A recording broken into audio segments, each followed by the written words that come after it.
मनुष्य की कीमत। लोहे की दुकान में अपने पिता के साथ काम कर रहे एक बालक ने अचानक ही अपने पिता से पूछा, पिताजी, इस दुनिया में मनुष्य की क्या कीमत होती है? पिताजी एक छोटे से बच्चे से ऐसा गंभीर सवाल सुनकर हैरान रह गए। फिर वे बोले, बेटे, एक मनुष्य की कीमत आंकना बहुत मुश्किल है, वो तो अनमोल है। बालक, क्या सभी उतना ही कीमती और महत्वपूर्ण है? पिताजी, हाँ बेटे।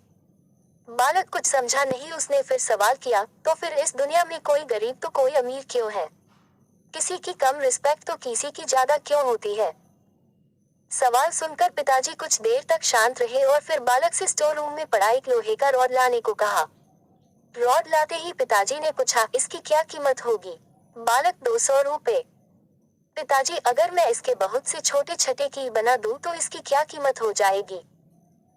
बालक कुछ देर सोचकर बोला, तब तो ये और महंगा बिकेगा, लगभग 1000 रुपए का। पिताजी, अगर मैं इस लोहे से घड़ी के बहुत सारे स्प्रिंग बना दूं तो?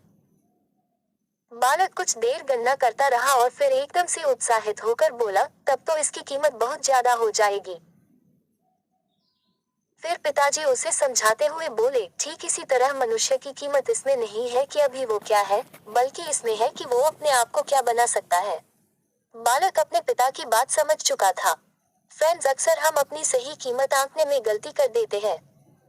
हम अपनी प्रेजेंट स्टेटस को देखकर अपने आप को वैल्यूलेस समझने लगते हैं। लेकिन हमें हमेशा अथाह शक्ति होती है। हमारा जीवन हमेशा संभावनाओं से भरा होता है। हमारे जीवन में कई बार स्थितियां अच्छी नहीं होती है, पर इससे हमारी वैल्यू कम नहीं होती है। मनुष्य के रूप में हमारा जन्म इस दुनिया में हुआ है, इसका मतलब है हम बहुत स्पेशल और इम्पोर्टेंट हैं।